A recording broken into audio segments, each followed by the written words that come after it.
there's very interesting studies coming out with sperm DNA fragmentation being associated with a higher risk of miscarriage. And there can be more fragmented sperm or a higher DNA fragmentation in a semen analysis with more chemical and endocrine disruptor exposure. An endocrine disruptor is typically a man-made chemical, so something that's made in a lab, doesn't have to be, that acts like an endocrine. And an endocrine is basically like a hormone. And a hormone is a structure that's made in one part of the body to act on another part of the body.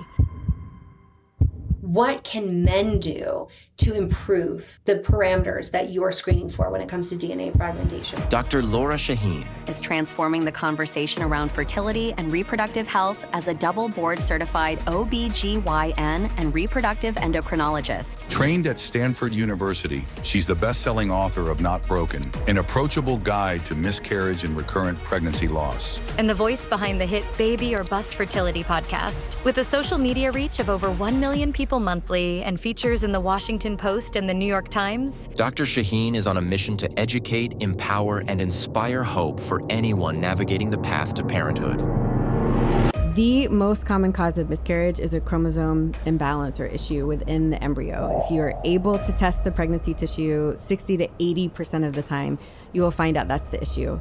And if it's not a chromosome imbalance, I still think it can be. What do we currently know about certain endocrine disruptors and their impact on male and female infertility? You can look at it in a lot of different ways, and you can actually test. Welcome back to the Dr. Brighten Show. I'm your host, Dr. Jolene Brighten.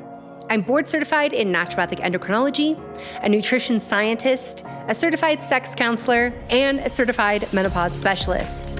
As always, I'm bringing you the latest, most up-to-date information to help you take charge of your health and take back your hormones. If you enjoy this kind of information, I invite you to visit my website, drbrighten.com, where I have a ton of free resources for you, including a newsletter that brings you some of the best information, including updates on this podcast. Now, as always, this information is brought to you cost-free, and because of that, I have to say thank you to my sponsors for making this possible. It's my aim to make sure that you can have all the tools and resources in your hands and that we end the gatekeeping. And in order to do that, I do have to get support for this podcast. Thank you so much for being here. I know your time is so valuable and so important, and it's not lost on me that you're sharing it with me right now. Don't forget to subscribe, leave a comment, or share this with a friend because it helps this podcast get out to everyone who needs it. All right, let's dive in. Dr. Lora Shahine, welcome to the show. I'm super excited for our conversation today. Well, thank you so much for having me, Jolene. I am really happy to connect with you. It's going to be a fantastic conversation, but for everybody listening, the topic of miscarriage and pregnancy loss is going to come up. I just want to give that little warning ahead of time, because if you're not in a place where you want to hear about that right now, I totally respect that. You can skip it. You can look at the transcript notes and know where you can grab things that you want to. You don't have to stay for the whole conversation. I just want to honor everybody in that. That is so beautiful. It is really triggering for people. So important to share, but I really appreciate you're doing that. Yeah. The thing about, I think until you've been through miscarriage, through infertility, you don't realize how weird the triggers can be sometimes. Like I shared on social media, after having 4 miscarriages, then having 3 frozen embryo transfers fail, and how I thought I've been processing stuff, I was handling it, and I was in a department store that I was not familiar with. I got lost and I bumped into a mannequin that was pregnant, a pregnant mannequin, which you don't see everywhere, and I just almost had a full panic attack in the store. It just hit me. And so that's why I say, you never know. And sometimes it's just weird. The other night for me, it was seeing somebody's sharing the fetal heart rate at their first ultrasound. And I just was lost it. I can still hold space and be happy for everyone who is pregnant. And at the same time, I think you just never know when those emotions are going to arrive or how you're going to be feeling that day. Absolutely. I remember being in a grocery store and, walking down the aisle and turning and seeing a pregnant woman, and it just feeling shattered. And I had to remind myself, oh my gosh, Lora, you are pregnant.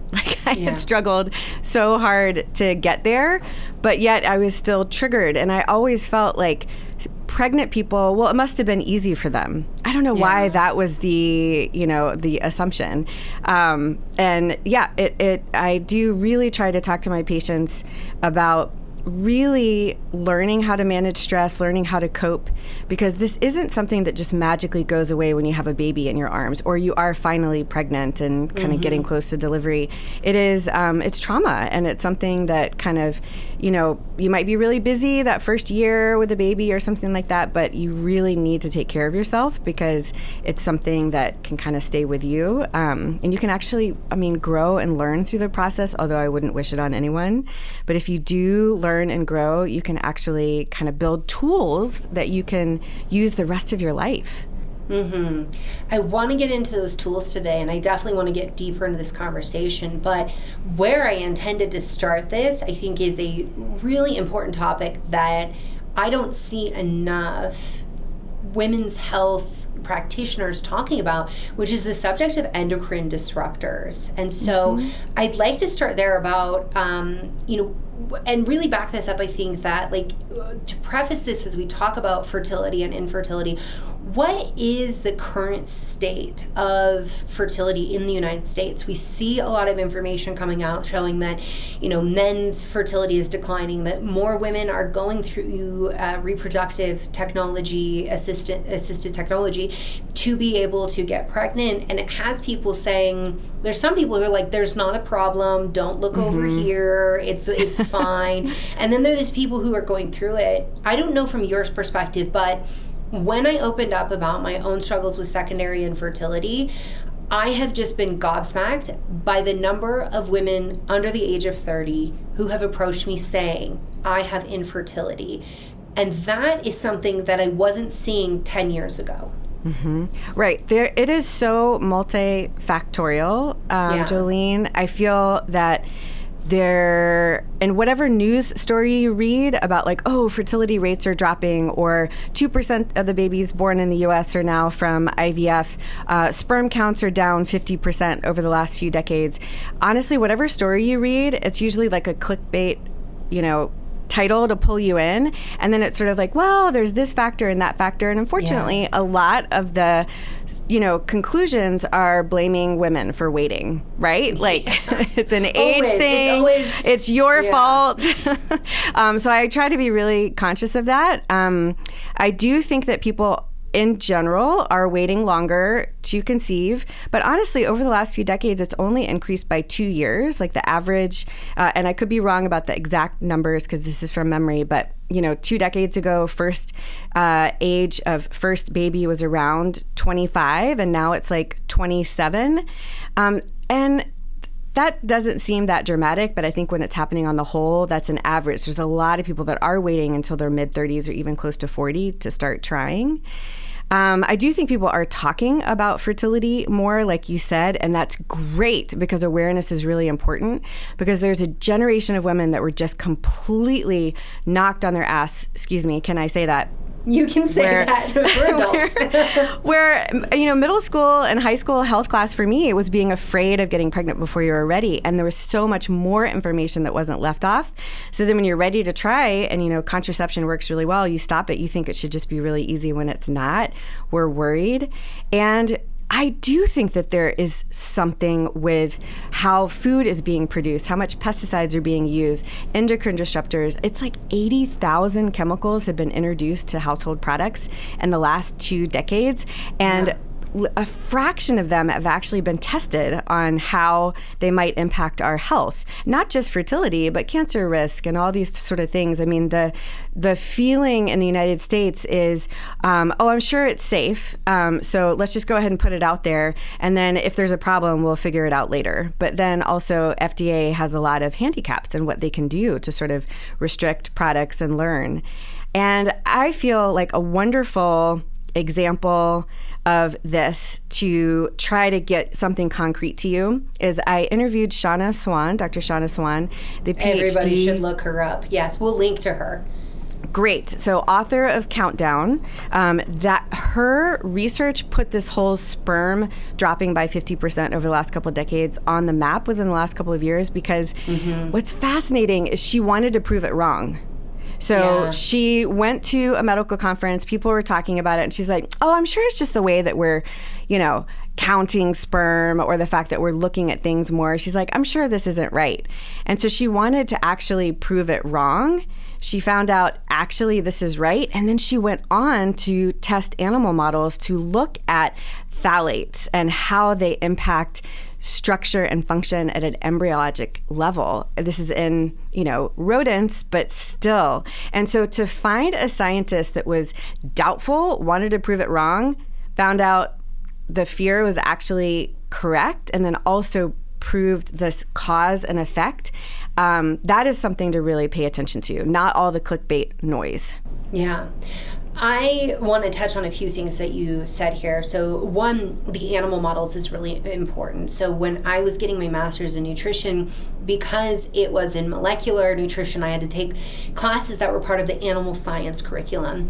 Everybody who was in animal science well understood that the reproductive capacity of animals in captivity, so those in zoos, were significantly reduced if they had BPA-lined water sources, even those that they swim in. They all knew about endocrine disruptors and the negative impact on fertility, and that's when I actually got exposed to reproductive technology, because they were doing this in animals to figure out, how do we keep tigers around? How do we keep these animals around? Because what we as humans have put in their environment has impacted them. When I would go into my other courses, which was all on human nutrition, human reproductive health, and I would ask questions about this. No, it's not a problem. It's not a problem. It's not a problem. And I have always said, look to animal studies. We knew flame retardants were triggering autoimmune diseases in our cats and dogs. The same flame retardants that are in our couches that we're being exposed to, but then we saw in, human medicine that doctors were like, no, just don't worry about it. The other thing that you brought up is the trouble with the FDA. So there is this mindset, and unfortunately many of our colleagues have adopted this mindset that until it is proven without a shadow of a doubt to cause harm, we are going to dismiss anyone's concerns about it. We're just going to be like, there's not enough science. We just saw this with the tampon concern that came out. And even when I said, this is a small amount, we don't know about absorption. However, it is worth looking into further. We saw people who consider themselves these scientific skeptics say, no, we don't need to spend funding on this. It's not important. And I was like, this is wild. So, to your point at the FDA, we know that they are limited, but we also know that the same people that sit at the head of these chemical boards will jump onto the FDA, get things passed, and jump back over and get a bonus. This is something we've known about for decades. So I think there's a lot to unpack in this, and it's scary. We're going to give solutions today as well. But I'm just curious, from your perspective, when people are saying, the dose makes the poison, so don't worry about it until we actually know it's definitively an issue, what do you share with your patients regarding that? Yeah, absolutely. I start by sharing that it's really okay to feel overwhelmed when you first start to learn about this. And it's actually quite comforting to listen to the posts that say, don't worry about it.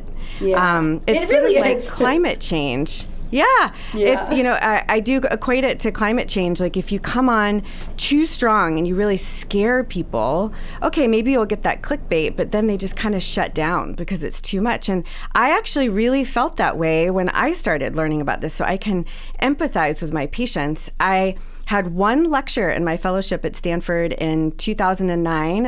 One scientist there was looking at BPA and egg quality, and I kind of listened to the lecture and sort of forgot about it, went and started my practice and things. And then my patients started asking me questions. And I was like, well, this is not something that I learned in medical school, but, I'll look into it. I'm of the generation, I'm not afraid of my patients reading Dr. Google, but I do want to spark conversations, and hopefully people don't believe everything that they read.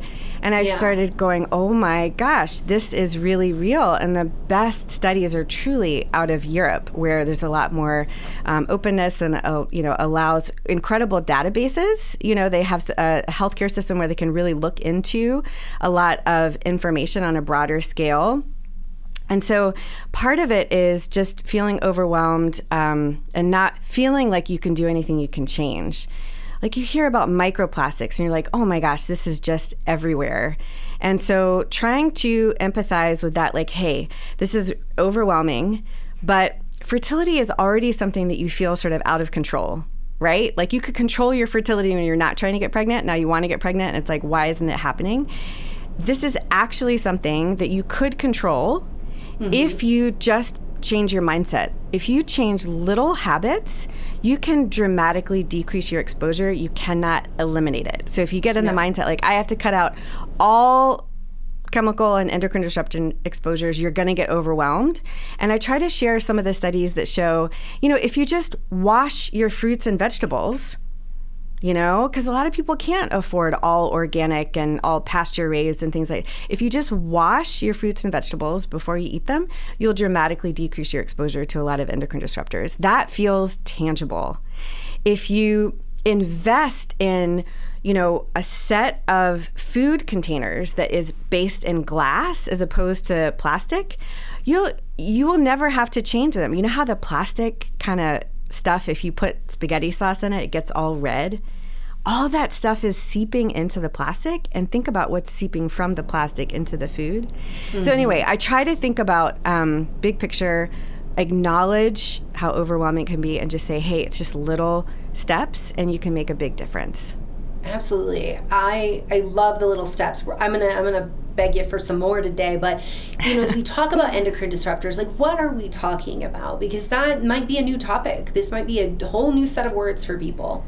Totally. And words are so important because like people will say toxic or they'll say clean beauty, and it like a lot of these things really don't mean anything. So an endocrine disruptor, when you are talking about, is typically a man-made chemical, so something that's made in a lab. Doesn't have to be, but that's usually what people are talking about, that acts like an endocrine. And an endocrine is basically like a hormone. And a hormone, and I'll repeat this, a hormone is a structure that's made in one part of the body to act on another part of the body. That word hormone has gotten just villainized, but actually we all have hormones and they're actually okay. Super important. Yes, super important. So an endocrine disruptor is usually a man-made chemical that kind of is doing something in the body that usually hormones do, and it kind of disrupts the way hormones are working and acting. So like a really good example is BPA, bisphenol A. This is a chemical structure that was actually made in the 1920s to be an estrogen substitute. It was created to be a pharmaceutical. And when they realized that another one worked a lot better, which is DES, diethylstilbestrol, which is, as you know, no longer allowed to be prescribed. We could talk about it later if you want. So BPA was like, oh, this isn't as good of an estrogen mimicker. We're just going to put that back on the shelf. And someone said, hey, actually, if you use this chemical in plastics, it helps them, be more malleable and kind of helps them be better plastics. So BPA is literally like an estrogen. And so when it's in your body, it'll attach to hormone receptors or estrogen receptors. And it's considered disruptive because it's happening at a time maybe in your cycle or when your body is ovulating or things like that where it really shouldn't be. So it's disrupting sort of the natural homeostasis of endocrines or hormones. That was a long answer, but I try to explain too. Well, and I want to get into some specifics about what do we know from the research where we're at. And for people listening, because I think one of the biggest criticisms that come up is people will say, well, these studies are on animal models. And I always have to explain how unethical it would be to compromise an individual's fertility if we knew there's even the prospect that these endocrine disruptors could do that these chemicals could do that, and how unethical it would be to expose a pregnant woman, because that's going to potentially affect we're not talking about just that baby, we're talking about generations to come. So there are ethical concerns, and the best we have sometimes are animal models. With all of that said, what do we currently know about certain endocrine disruptors and their impact on male and female infertility? Absolutely. Well, you can look at it in a lot of different ways, and you can actually test levels of these things, like phthalates is an endocrine disruptor, parabens are an endocrine disruptor, BPA. So you can actually study those levels in humans and then see how long it takes them to get pregnant, or look at their miscarriage rate. So a wonderful study that came out of where I did my fellowship at Stanford was just checking BPA levels in the blood of women with their very first pregnancy test. So you're at an IVF clinic, you get pregnant, you come in, you get a blood test, and you're making sure that you're pregnant, and they just use those samples later with people's permission to test for BPA, and higher levels of BPA at that first positive pregnancy test was associated with a higher risk of miscarriage that was independent of chromosome issues. So that is a beautifully done study that's actually not putting people at harm,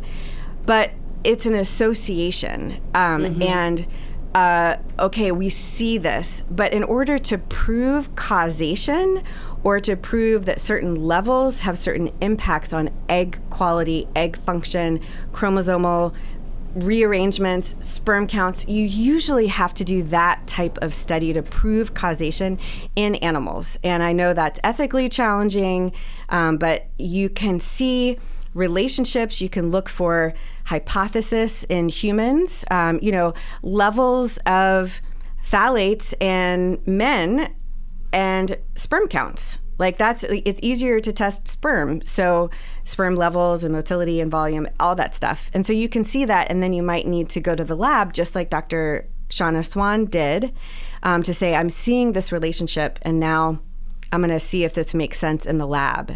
So you can do both. Yeah. Well, I appreciate you touching on that.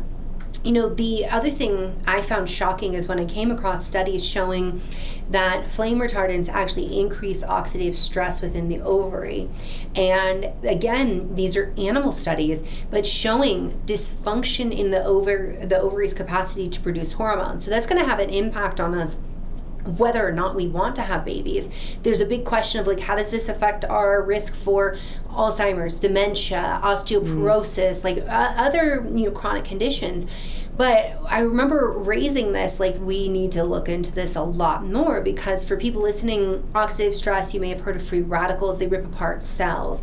Your gametes, your cells that become baby, that is very, very susceptible. And we know that antioxidants are typically used as part of fertility protocols. So, it's things like that where I'm like, wow, we really need to pay attention. And I appreciate that you bring up the male factor, because I think far too often it is put on women or it is put on age. And one of my biggest regrets with secondary infertility is letting anybody talk me into it being my age.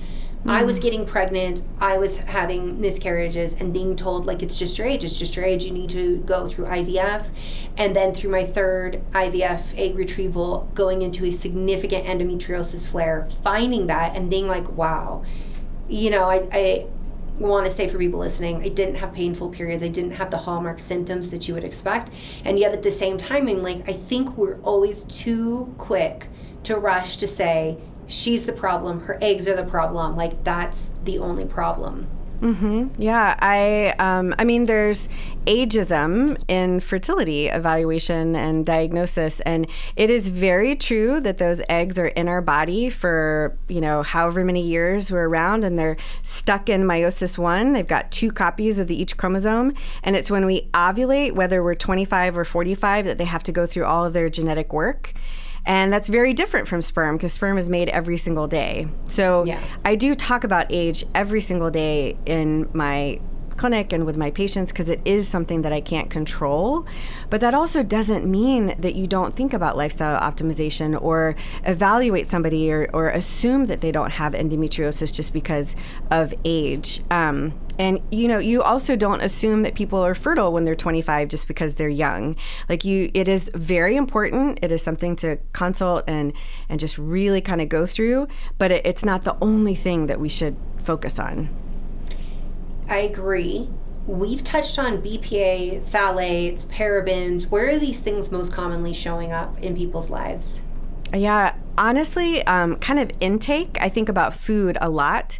So even if, a lot of processed food, it comes to us in plastic containers. I also think about just how things are made. If you go to a dairy farm, you just see that the milk is kind of coming and going into these PVC pipes and getting processed, and then it's packaged in a line full of BPA. Canned foods are, lined often with BPA.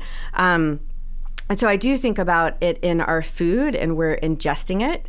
And then I also think about the largest organ in our body, which is our skin. So, I get nervous when, I see teens on TikTok talking about these 17-step, skin regimens. I'm just like, oh my gosh, yeah. Talk about like the doses and the poison, right? Like it's so great for skincare companies to say, oh yeah, you need an eye cream and a face cream and a night cream but then at the end of the day, oh my gosh, all of these different products. So and other ways that these get into your skin is through your laundry detergent or scented candles. You're inhaling.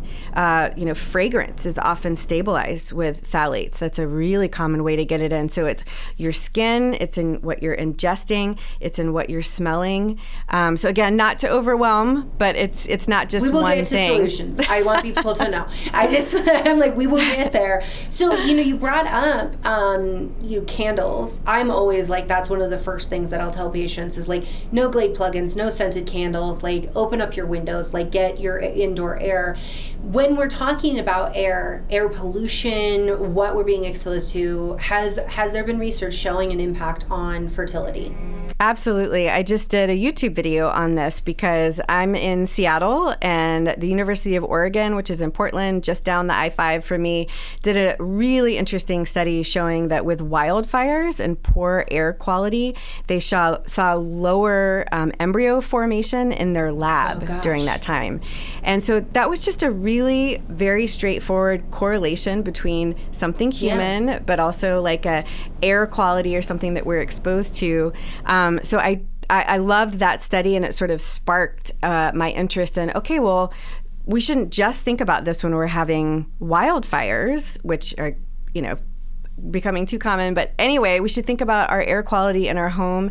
Think about how much time you're spending in your bedroom, thinking about, what kind of filters you can get. And so it is something definitely to consider, but that's also something that you can think about and help improve. Mm-hmm. It is startling that I was actually talking with friends the other day about when you look at the air quality at any given time, there's places that have really good air quality, but if you follow them over a year, there are seasons where they have really poor air quality, and I feel very sad that there is very few places left on the planet where you won't be exposed to some kind of air pollution. And so as you brought up, air filters in your home can make such a big difference. How do you recommend people employ those? Yeah, there's a great episode by the Wirecutter, which they do a really good job of, looking at all different types of brands and types of things. And so I mentioned a couple of the HEPA filters that they recommended, and they're not always the most expensive. Some of the most like high tech, gorgeous, beautiful marketing things actually aren't doing anything. So a really great HEPA filter, especially just if you're going to buy one, just in your bedroom. You spend so much time asleep and breathing that air. That's a fantastic way to improve air quality. Absolutely. I always say, so bedroom is the first place you start. The second place is where do you spend your most time in the day? And for many people, that's an office, and you cannot control what is happening in the office. I am the kind of person who will be like, is that a plug-in? Are you using Febreze? Like, no, I'm not having that in my space. But just looking at where you spend the most time, because that's where you'll make the biggest impact. So we have covered air filters. We've talked about plastics, getting into glass containers, beverages that you drink out of being glass, or avoiding plastic as much as you possibly can, washing your fruits and vegetables so that even if it's not organic, even when it is organic, you still need to wash your fruits and vegetables. Just because it's organic doesn't mean it doesn't have some form of a chemical protecting it, which is not necessarily protecting you. what other things can people be doing in terms of the skincare conversation? And we're going to listen, if you're a dermatologist and you want to come, you don't get to hate on Lora, but you can come for me, because it seems to me dermatologists are always like, whatever it takes to stay beautiful and young, we don't care. Attitude sometimes, because they're just phthalates, it's not that much, it's not that big of an issue. And I'm like, you should maybe default to a reproductive endocrinologist and ask them if it is. Oh, man. Yeah, just today, actually, I published a wonderful episode for the Baby or Bust podcast where I interviewed a dermatologist that does care about endocrine disruptors. We love this. We love them. Dr. Heather Rogers, I'm very fortunate that she is actually my personal dermatologist, but she's created her own skincare line with just really very minimalist ingredients. And we talked about that in the interview. I said, you are so unique. Most dermatologists are not paying attention to this, and they are really thinking about, because chemicals actually do help the ingredients kind of get deeper into the skin, but it's okay, at what cost? And you don't have to sacrifice your gorgeous skin to having chemicals. A great example is parabens. Parabens is a chemical that's made, and it does a great job of increasing shelf life in products, and it's in a lot of products, and because it decreases fungal and bacterial growth in the products, which we want, which is good, which is great. But there are alternatives that are not endocrine disruptors, and parabens are endocrine disruptors. But in the American, Journal of Dermatology, 2 years in a row, the best, antimicrobial for, that cause the least allergen and skin irritation is parabens.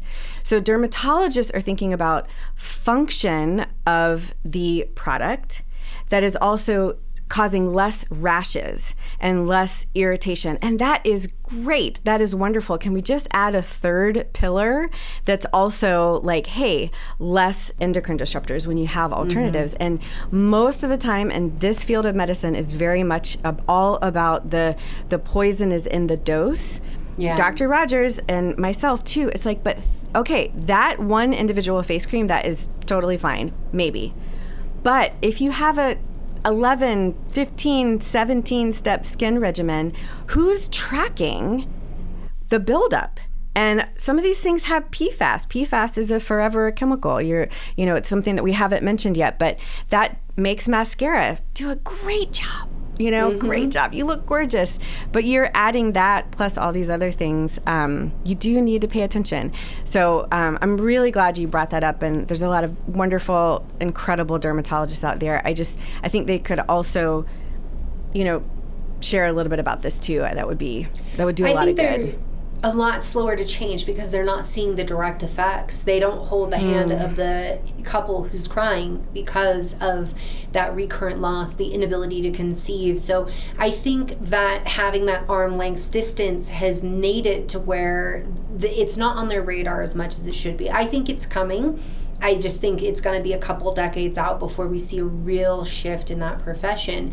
And as you were saying, to my knowledge, maybe you have seen it. I have never seen a study that tracks the 13 plus, chemical compounds that we're exposed to, which are beauty products that we apply every single day. We know women tend to be brand loyal. Once you find something that works, you stay with it. So what does it look like to not only do that every day, but to do that every day for the next 2-4 decades of your life? We've never had that study. We do not have that answer. And I think we do a disservice, and we actually breed distrust in patients and the general public when we dismiss that concern because we actually don't have the answer.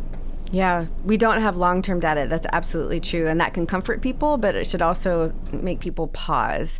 And there is one interesting study that looked at teens, pre-teens and teen girls, and phthalates and paraben levels using their regular makeup routine. And then they stopped all the products, and 2 weeks later looked at levels in their urine, and it was much less. Yeah. So, by changing, you can decrease these levels if you want to. And that study just sticks in my mind because I do have a teenage daughter, and I do talk to her about these things. The sexy ads with these gorgeous, 20-year-olds that really don't need any skincare products anyway, are really appealing, and you want to look like that, pop star, and it seems like that's something. And then also just the whole lure of more skincare products is self-care. And I don't want people to lose that self-care. And if there is one product that they absolutely love and they know, it might have a certain endocrine disruptors in it, okay, keep it, love it, enjoy it. But then let's maybe decrease exposure from other things that you might not absolutely need. Yeah, we don't have to do all or nothing. And for people who do want a really good self-care skin routine, I always am think about a really simple oil for your skin and gua sha. That right there is a great way to level up on your skin. It is really economical and it has tremendous benefits. And there's, I don't know any studies, but you can certainly talk to the cultures who've used it traditionally, and you can look at their skin and you're like, there is something to this. And so there are other ways to adapt. And I think you're right. We can't be all or nothing, and that's sometimes where you might compromise and you're someone who's I'm going to get gel nails, which we know are not great. We know that it enters your bloodstream. We know it can be problematic, but you're I've switched out everything for my skincare routine. I'm only using simple body oils instead of lotions on my body. You may have made other compromises, and I would still call that a win. Agreed. Absolutely agreed. So I want to talk about the problem with household products, because you brought up dryer sheets before. So what are the problems with the, household items, cleaning products, stuff that people are using in their everyday environment when it comes to their reproductive health and hormones? Yeah, this is just another way for these chemicals to get into our system. It could be on our counter surfaces and we're touching the counter, or we're putting our food on the counter, it picks up the stuff that's from the cleaning products and then it gets into our food. Also, again, nasal passages. Many cleaning products are really, being advertised. You're gonna, your laundry. What is a mountain breeze? What does that smell like? And what does a spring morning smell like? And why do I have to smell like that? It's always the same thing as all vaginal hygiene stuff. Why am I supposed to smell like a clementine? But the one that always gets me is the bleach commercial where the lady sniffs the bleach and is oh, it smells just like this. And she's smelling the bleach. And I'm this should be illegal to be promoting huffing bleach. What is actually happening in this commercial? I totally agree. That is not good for you. So it's just another way that you can kind of look at your products. I tell my patients, hey, this can feel overwhelming and it can feel really expensive if all of a sudden you go home and you throw everything out. So don't do that. But just as you're finishing up your laundry detergent, why don't you just take a look at what it is, what ingredients are there. And one thing that you could do is maybe just get the same thing but unscented. There's just such a powerful way of getting a lot of chemicals into a product with scent. And another really weird loophole in, transparency in the United States, if a company can claim that an ingredient is proprietary for their scent, that is trademarked, and they do not have to list that is an ingredient in their product. Wild, and so if right? you Wild, yes. And so if you just see the word fragrance on a product that says that it's also clean and organic and, organic, yes, there are strict limitations on food that you can label or not label organic and guidelines. But other products like organic beauty products or organic, laundry detergent, they can just write whatever they want on the bottle. So if you see the word fragrance as an ingredient, that should be a red flag. So why not maybe get unfragranced? That's what I was going to say. Totally. Sorry, because the thing I was going to say is that, and always check, because sometimes fragrance is coming from an essential oil. There has been concern about lavender essential oil, being an endocrine disruptor and infertility. I'm how much lavender are you using? If you're diffusing in your space 24/7, you're spritzing your pillow, you're putting lavender oil on yourself, it is in your laundry, then maybe yes, but I'm the average person is not using that much lavender. But one trick I'll tell people, have you seen those wool dryer balls for people who are I just just love that. I take wool dryer balls and I'll just put a couple of things, because I have a preteen boy, and as we all know, as their hormones shift, so do their body odor, as it's supposed to. This is not shaming. Right. But it is just something that I have just preemptively been like, I'll just put a little bit of peppermint on there or a little bit of lavender, and I put it on the dryer ball and I toss it in there, and it doesn't come out. It's not like I open up the dryer, I'm like, ooh, look at that smell. It's just this mild thing that is there that I'm like, you know, we know these things have a little bit of antimicrobial properties. So, and that's just where the odor's coming from, for everybody to know. And so you're not... Go ahead. Awesome. And you're not putting dryer sheets in a landfill, right? Yeah. Like it's a wool ball that you can just do those little drops of oil. And that I think that's keeps great. you from having static. And if anyone else has hair like me, you know that static will literally sabotage your entire day. You'll be like, why is my hair sticking to everything? And I'm shocking people when I walk by. That's great.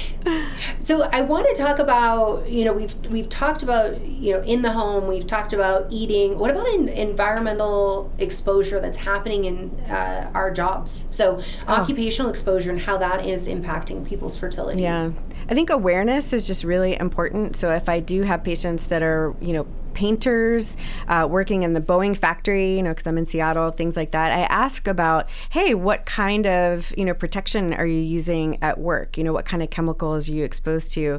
And if you're, you know, think about using a N95 mask or a respirator. I have like first responders that are fighting wildfires, and, you know, how are they protecting themselves in this? So those are kind of extremes and things that we know. But I also have a lot of nail technicians that are doing those gel nails and having a hard time getting pregnant. And that has been studied that in general, nail technicians have a higher chance of infertility and miscarriage. And so trying to encourage my patients to wear N95 masks and try to increase fresh air or airflow or filters in the salon, because you can't just say, oh, quit your job, you know, like, right? Like you have to think about, you know, that might be a solution for some people, but, you know, what can they do with the current job that they have to protect themselves? Absolutely. This brings up hairstylists, because we know they have really high rates of ovarian cancer. They're one of the highest occupational risks for ovarian cancer. And so many, anytime I talk about that online, so many women will write me and be like, how have I never heard this before? There's also been studies showing that the chemicals there's what you dye your hair like every couple of months. That exposure is very minimal compared to the individual who is dyeing someone's hair several times a day. So in those instances, is there anything that you can offer, like things that they can consider doing? Yeah, I think about wearing gloves while you're applying. And again, you just think about how strong some of those chemicals can sometimes smell. So trying to use not just a little, you know, fabric mask, but truly like an N95 mask. Or, I mean, it's extreme, and I can't imagine walking into a salon and seeing this, but I mean, honestly, like a respirator, right? Like those really incredible filters. I don't see that happening, but I think that just post-pandemic, people are a little bit more comfortable seeing people wearing masks than before, and it could really help that person that's, you know, being exposed to those chemicals day in and day out. Mm-hmm. I also think salons getting really good air filters, because I would pay more for a salon that has an air filter in it.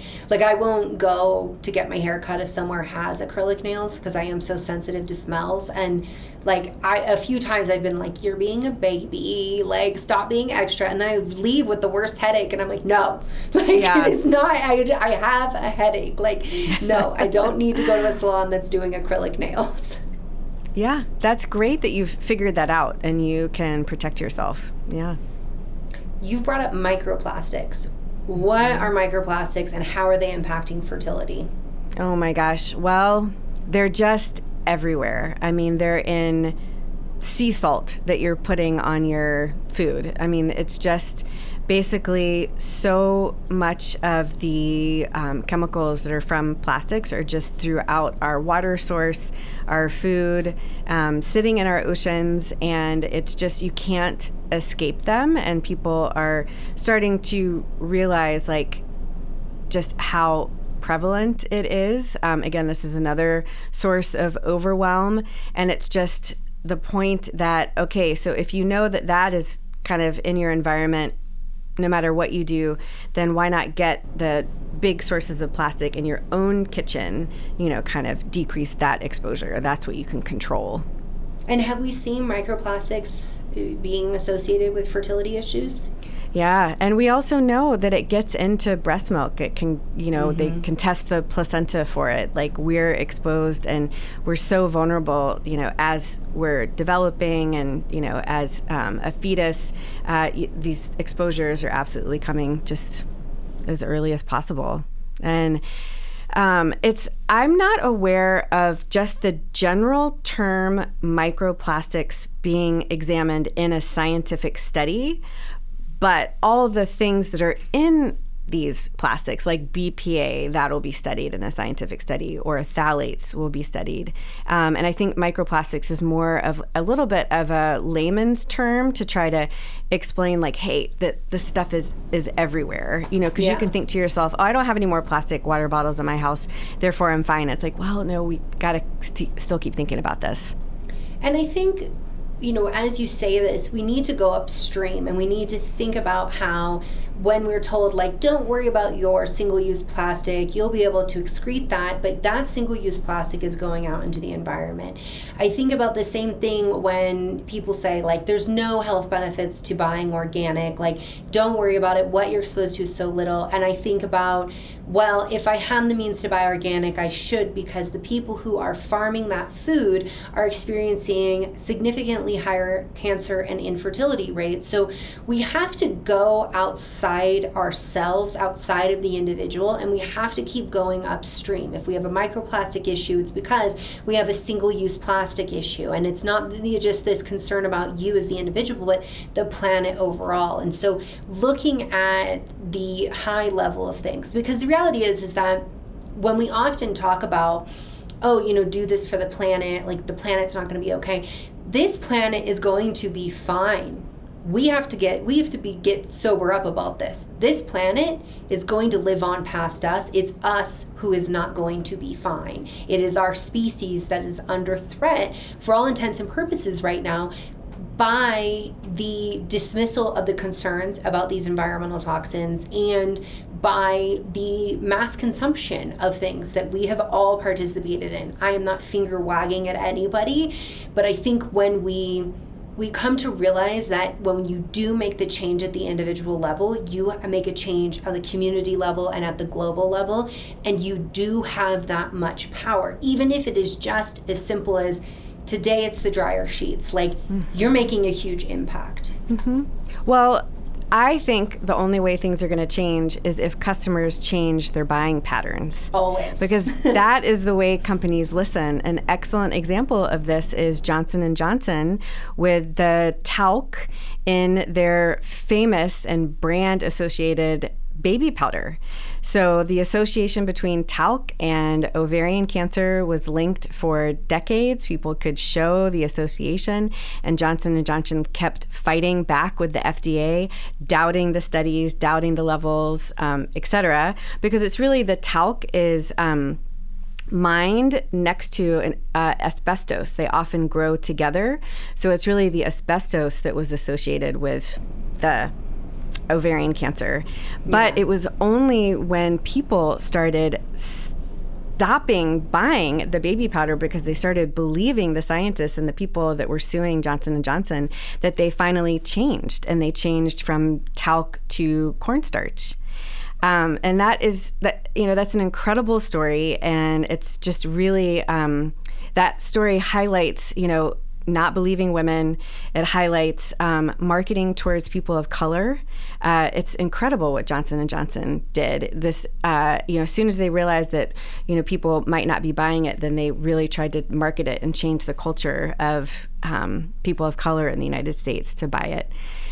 This story is really well outlined in an excellent series podcast called Verified by high school friend of mine, Natasha Del Toro, verified. It's one of the seasons of this podcast. It's like multiple episodes. Incredible. If you really want to learn about how the FDA is so limited and what companies can do and the power of customer purchasing, I highly recommend listening to that season of Verified. Yeah, that's a great recommendation. And I love that you brought up women of color being disproportionately affected by this, because we know, so I know as a Latina who has curly hair, how things are marketed and how bad they can be when you start reading the labels. And you know what I know, and it gets, I mean, I have been traveling places before where I like had to go with a carry-on, and I'm like, I'll just go pick up a hair product, and I've gone and I'm like, I can't buy any of this at this store. Like I can't, knowing I want to conceive in good conscience, use this product. But when it comes to douches, and I outlined the science behind this in my book, Is This Normal? Douches, and when it comes to hair products that are known carcinogens, known endocrine disruptors, like known to cause harm, they are still marketed heavily to Black women and Latinas. And it is astounding to me. And it is so hard when generationally, this is what your grandmother and your mother has told you to do and what works, because of predatory marketing. And that I just find so unethical and so unfair, and something that really does have to change in the market. Yeah, I interviewed an incredible Dr. Larissa Edwards, who's done a lot at Columbia, kind of looking into women of color and toxins and marketing. She's a woman of color herself, and in the episode of My Baby or Bust podcast, she really talks about this just paradox and struggle that she has. Like, she knows when she straightens her hair and uses these products that she gets treated differently. And it was just so eye-opening for me to just listen to her and herself, all she knows, and trying to balance like what she's buying.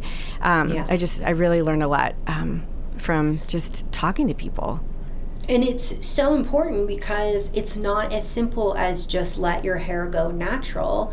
I mean, when I was in medical school, I remember getting, and I wish I had saved this, getting in one of my evaluations where the professor, he actually said, the attending, he said, she should wear her hair back because her unruly curly hair is unprofessional. And I was like, the audacity for you to evaluate, to mark me down because I have curly hair. Like, and that, like, yes, if I was doing a physical exam, I tied my hair back, like, but if I'm just doing an intake, like, I'm not touching anybody, like, what does it matter that my hair is down? But that is so minor in compared to what Black women face. And so it is this difficult thing of like, there's the way that society will treat me and perceive me, and then there's the risk, the inherent risk of, you know, undertaking some of these beauty practices.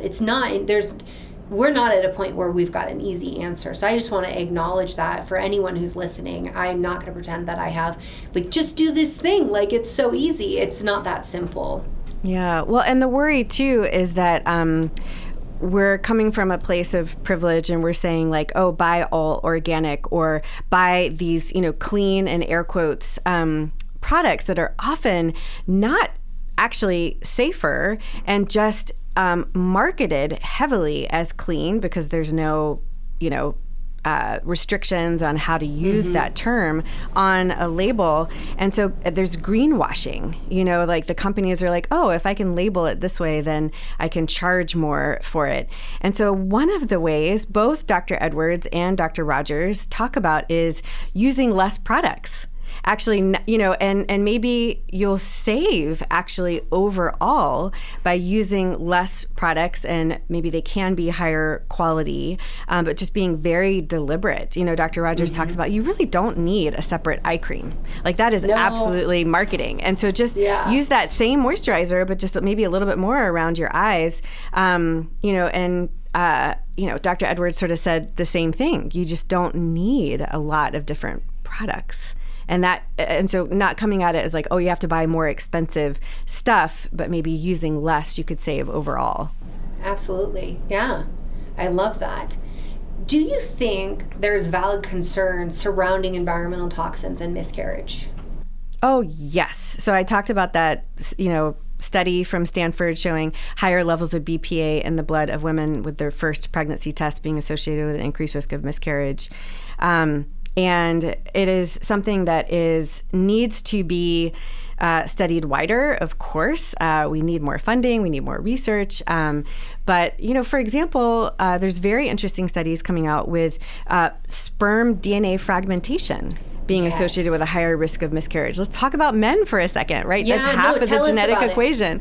Yeah. What is DNA fragmentation and what's going on? Sure. So basically, you can test the sperm to see if the sperm is fragmented. If it's fragmented, the DNA is exposed, and you're able to do like kind of a special test for this. The hard part is not every time will it show up, and it's not a perfect test. But it's showing, a male factor that can be associated with fertility, and there can be more fragmented sperm or a higher DNA fragmentation in a semen analysis with more chemical and endocrine disruptor exposure. So I'm expressing a trend, association that we're seeing, a thing that with biologic plausibility, that makes sense. And so now we're waiting for the studies to actually show causation. Is this really true? So we're learning, it makes sense, let's pay attention, but I just wanted to kind of point out something with the guys and genetics and miscarriage. We know DNA fragmentation is problematic, irregardless of there being environmental toxin exposure. So for people listening to this right now, what can men do to improve the parameters that you are screening for when it comes to DNA fragmentation? Sure. I just honestly think about if you can focus on your overall health and well-being and make positive lifestyle optimization choices within reason, because that doesn't mean take away everything you enjoy. You have to have some balance. So things are looking at your nutrition and, less processed foods, right? Even just fast food is absolutely so full of BPA and phthalates, and a lot of it is how the food is processed and gets to the restaurant, but it's also the containers that it's in. So that kind of a thing, thinking about your nutrition and exposure that way, moving your body, regular exercise and not running, marathons and Ironman races, but just moving your body pretty consistently, more than 2 or 3 times a week will improve your overall health and well-being. Sleep is important. Stress management is important. You brought up antioxidants. So coenzyme Q10, selenium, zinc, vitamin A, E, all of these things. And I'm not saying go out and buy a whole, health food store of supplements. If you have high DNA fragmentation, I will say yes, do it. We've been on a fertility journey, and the supplement protocol I have my husband on, it's, because we also use N-acetylcysteine, and we'll do straight glutathione, and we've got NMN, which is a precursor to NAD to support mitochondrial health. When he went on that protocol, and then we tested 3 months later, it's about 72 days, right? So it's about 3 months. He was so proud of the sperm parameters. And I will say, any patient that I'm hey, get your guy on this, eat it. When you see the shift in the sperm, I'm it's worth it. But as you said, with the health food store, just be cautious what you buy, right? Totally. Because as we know, so I have a supplement company, Dr. Brighten Essentials, and part of why I started it is because when I was taking a prenatal, I did not trust so much stuff on the market. And sure enough, one of the ones that was supposed to be the natural, the best, that got bought by a really big company, then knowingly had arsenic levels off the charts in their prenatal. And at that point, I was it was my Thanos moment where I was fine, I will do it myself. And that's where we started. And I was we will screen all of our ingredients before they even get into a capsule, and then we're going to screen it again. If there is heavy metals at all, throw it in the trash. It is not within reason. That I do want people to know that some plant matter will have some degree of heavy metals because it's in the soil. But if it is anything that is surpassing Prop 65, which is very, very strict and very limited, I'm I don't want it because I take it, my family takes it, and like I am just so cautious with that because I have seen people have issues where we test for heavy metals, we go through everything, and we're like, yeah, so you know that powder that you're adding several times a day, like it's too much. It's like, and especially when the product's not intended to be more than once a day. So it's not even being tested at that degree. So I don't want to freak people out. I just want to make smarter consumers to look out for things for like, you know, third-party testing and making sure that you can get that information for the company, that they can supply that like this was tested. This is, you know, this is something that we will put our name behind, because a lot of companies out there know that like nobody's going to be looking over their shoulder. No, 40,000 brands of supplements in the U.S. today. And I do talk to my patients about it doesn't have to be the most like fancy, expensive, but just make sure it's third-party tested. I really try to emphasize that. I will say fish oil and CoQ10, if you think you're getting it, it's really cheap and you're like, I got a really good deal on this, you did not. You did not. Whenever people are like, CoQ10's expensive, as you know. It's very expensive to manufacture, to keep stable. And when somebody's like, I got this giant bottle for like $15, I'm like, yeah, you just throw it in the trash. I'm sorry, because it's not going to be what it said. It's because, and I think when you don't, I mean, I understood this when I was getting my nutrition degree because I did so much research around this, that what I understood is that there is a price point on certain ingredients where everybody is paying like that. And if somebody is significantly below it, it's not what they say it is. Yeah, I know. And then, but also sometimes the most expensive stuff, they're spending their money on marketing. Absolutely. And they're not really making sure that their ingredients are being triple checked. And so, it is really on the consumer, and that is too bad. Like it's so unfair. It's not fair. Yeah. It is so unfair, especially with all the gummy marketing these days, where I like have to tell people that like so people understand with gummies, they're really tricky when it comes to like a prenatal gummy. I get you want to eat candy instead of swallow a pill because I want that too. However, you have to put even more B vitamins than what you expect because they degrade so quickly in that form. Selenium is not usually added in, so things have to be left out. And so there's a big issue where I'm like, certain things that are out there, like creatine got me, probably going to be fine, probably going to have a lot of sugar because creatine tastes awful, but there's just certain things that can't be done well, or they're not even in therapeutic levels, but yet you see tremendous marketing and big celebrity names on it, and it really is being pushed to the consumer as this wonderful thing. And it's so unfair that like it's on you to have to navigate that. I mean, that's part of why I do what I do as well, because I was just like, I hate this. As a doctor with a background in nutrition, I hate having to navigate this. It's so infuriating. Yeah, I agree. And it's so confusing. It really is.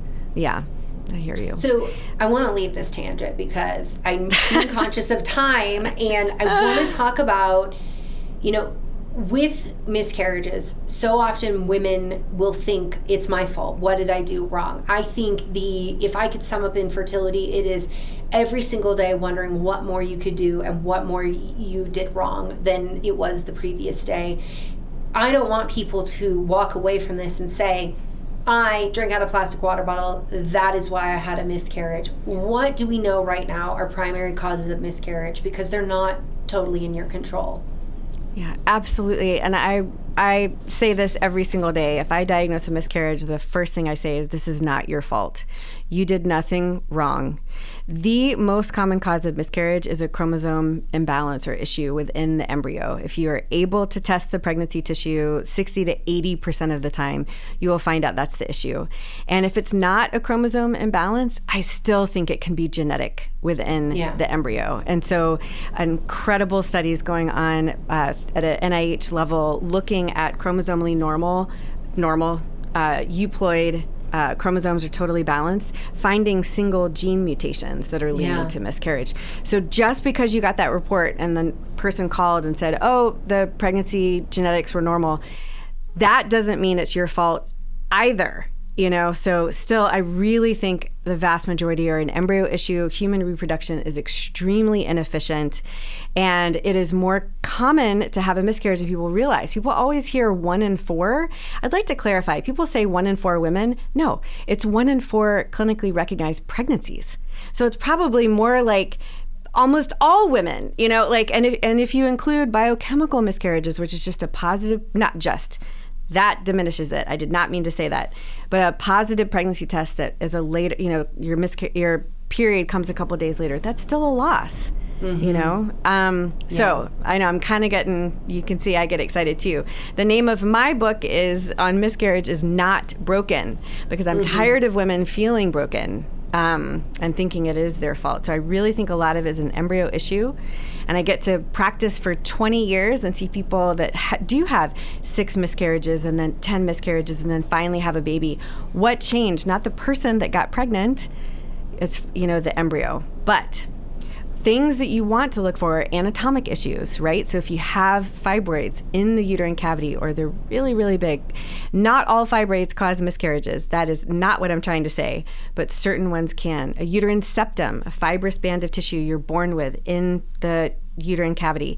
Not all women that have septums will have miscarriages, but it can increase your risk. So anatomic issues.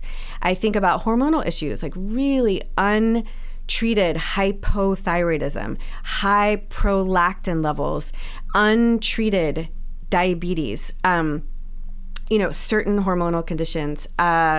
I think about antiphospholipid syndrome, an immune issue that can absolutely be associated with it. One genetic thing, it's very rare, less than 3% of people with multiple miscarriages, but a balanced translocation. It's something that can be on the parent, either the person with sperm or the person with eggs. If they have a chromosome rearrangement, it doesn't impact their personal health, but it can explain why they have so many miscarriages. So I think anyone that has had 2 or more miscarriages should have a thorough evaluation, because you don't want to miss a septum that you could repair. You don't want to miss a thyroid issue that you can treat. And you do want to think about overall lifestyle optimization, decreasing toxins exposure, things like that. But that's not to carry around self-blame. And truly, honestly, I just want to leave with positivity. If all you do is get pregnant again and it's a brand new embryo, the most likely thing that will happen is that you have a beautiful baby. That is so well said. I want to wrap this. You, in the very beginning, had talked about, you alluded to the emotional impact of miscarriage. I think there's a lot of conversation about how long does it take to your body to recover from miscarriage. The emotional side of things. What do you say to patients who are recovering from a miscarriage but need to tend to that emotional self? Do it. Whatever you need. Physically, medically, most people could start trying. I usually say wait for another period. Have the loss or the resolution of the pregnancy, ovulate, get a period, and then start trying. So physically and medically, that I usually recommend that, although it can happen faster and people can be just fine, but I usually recommend that. But emotionally, if you need more time, listen to that. It's really important. I feel like we're in a very, if I work hard enough, I will get what I want, or go, or like a, Amazon Prime delivery kind of society where I want a baby and I want it in 48 hours. And so we're, and so we're pushing, for this outcome, and we're not allowing the space to heal. And so I do talk to my patients about, if you need it, let's talk about it. Like, okay, physically you could, but do you need another month or 2 or whatever it takes? Let's take care of you. Well, wonderful. Well, thank you so much for this conversation. I could definitely keep you a whole nother hour and talk about so much more. We are going to link to your podcast because you brought that up. We'll link to all of your social media, your book as well, so everyone can find that in the show notes. Are there any parting words that you want to leave women with who are listening to this today? Oh, well, I would like to thank you for this opportunity, Jolene. It's lovely to connect with you again. And I would love listeners just to please not give up hope that, if you're taking space for this mental break that you need, that's not giving up. It's actually building the strength that you need to keep trying if that's what you want. And I would really encourage people to advocate for their care. I think it is so easy to be dismissed, to say, hey, I have painful periods, and so many doctors say, oh, well, that's just normal, deal with it. But if, keep talking to people, find that doctor that will listen to you. I mean, that's why I wrote my book on miscarriage. I can't see every single person in the world that has miscarriages, but they could learn what questions to ask their doctor and kind of go through the evidence. So educating, not believing everything that's on the internet, and advocating for your care and finding that right doctor for you is just essential. I love all of that. I love this conversation, and I love you. Thank you for sharing your time with us today. Thank you again, Jolene. Truly my honor. It's so good to be here.